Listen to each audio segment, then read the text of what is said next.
আল্লাহ পাক বান্দার কাছে যে সমস্ত বিষয় দান, যে সমস্ত বিষয়ে বান্দার প্রতি আল্লাহ পাক বেশি খুশি হন, তার মধ্যে উল্লেখযোগ্য হচ্ছে তওবা ইস্তেগফার।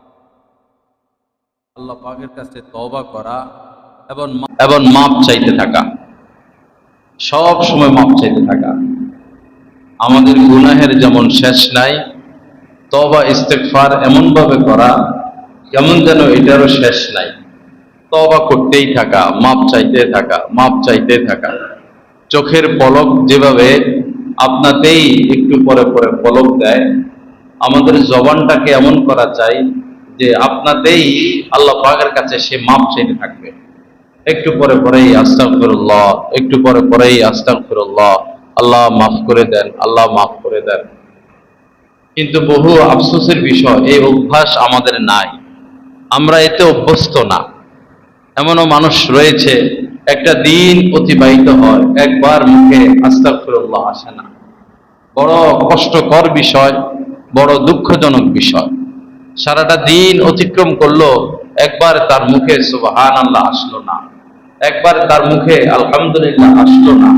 এটা বড় দুঃখজনক কথা, বড় দুঃখজনক কথা।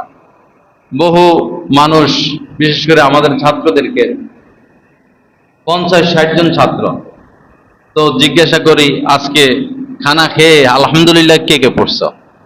উদাহরণস্বরূপ কখনো জিজ্ঞাসা করি বিসমিল্লাহ পড়ে খানা শুরু করছো কে কে?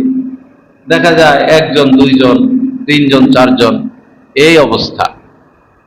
পরে আবার যখন নিয়মিত ধরা হয়, নিয়মিত খোঁজখবর নেওয়া হয়, তখন আবার ঠিক আছে, তখন আবার পড়ে।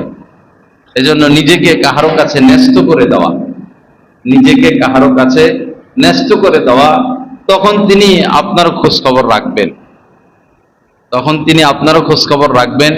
এই মহব্বত বা এই ভয় অথবা এই আতঙ্কে মানুষের আমলে জিন্দেগি নসিব হয়, মানুষের আমলে জিন্দেগি নসিব হয়। আল্লাহ আমাদের সবাইকে তৌফিক দান করেন।